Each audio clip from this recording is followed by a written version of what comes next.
펑이요 가짜뉴스입니다. 오늘은 노조에 관한 이야기를 하겠습니다. 이 노조가 생긴 거는 우리 동양보다는 유럽 쪽에서 산업화가 되면서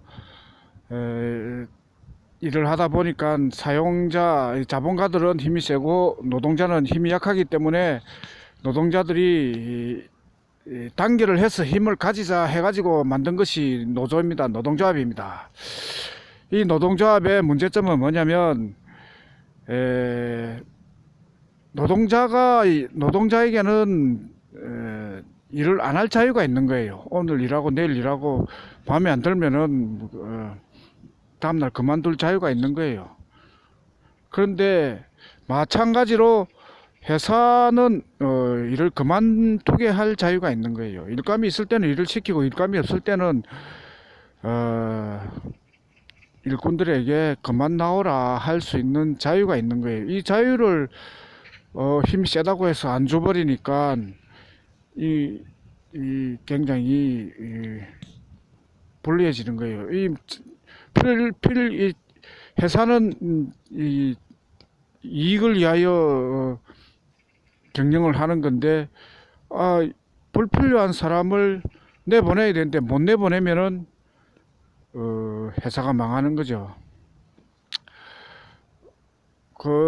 이 경제가 약할 때는 뭐 정리해고가 크게 문제가 안 되는데 이 나라 경제 규모가 커지면서 자연스럽게 정리해고 문제가 불거집니다.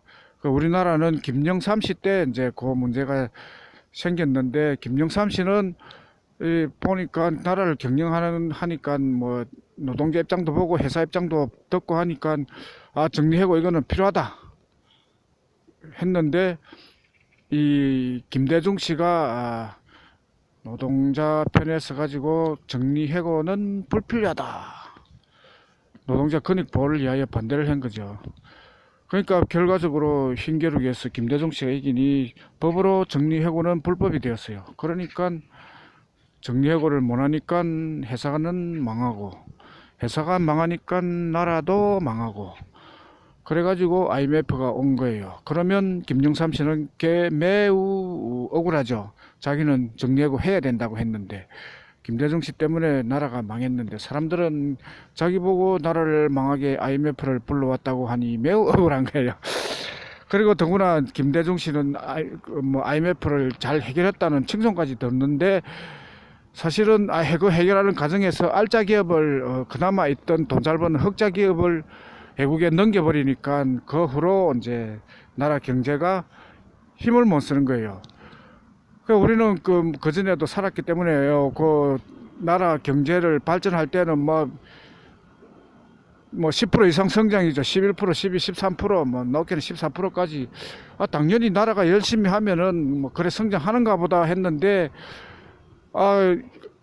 정리해고 이후에는 이 마이너스 저성장을 하는 거예요. 7% 이하로 3%, 4% 심하면 마이너스 성장까지 하는데,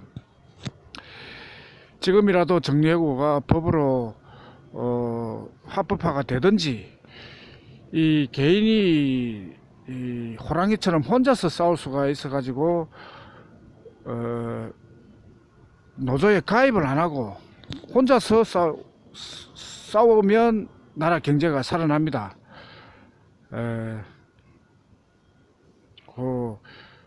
우리는 혼자서 싸우는 일하러 가가지고 일당이 얼마냐, 돈이 많으면은 일을 하고 돈이 적으면 집에 간다 하고 이렇게 싸우고 있는 거예요. 기업도 돈이 많다고 크다고 하지만 사람들이 돈을 안 벌어다 주면은 망하는 수밖에 없죠. 근데 이제 이 돈을 더 달라 주는 대로 받아야 되는데 더 달라 하는 거는 거지건성이죠. 이 거지건성을 부추기는 것이 이제 노조 간부예요. 노조 간부가 노동자를 대변한다 이래 하는데 자기들이 노동자를 대표로 하려 그러면은 일을 해야죠. 일을 해야 노동자 대표가 되는 거죠. 일 안 하고 노동자의 피를 빨면 정치인이나 마찬가지인 거죠.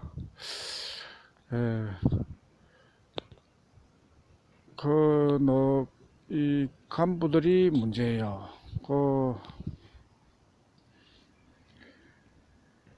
노동 일을 안 하고 돈을 받아가니까 이 노조 간부를 일을 시키는 것이 시켜야 나라 경제가 파탄이 안 옵니다.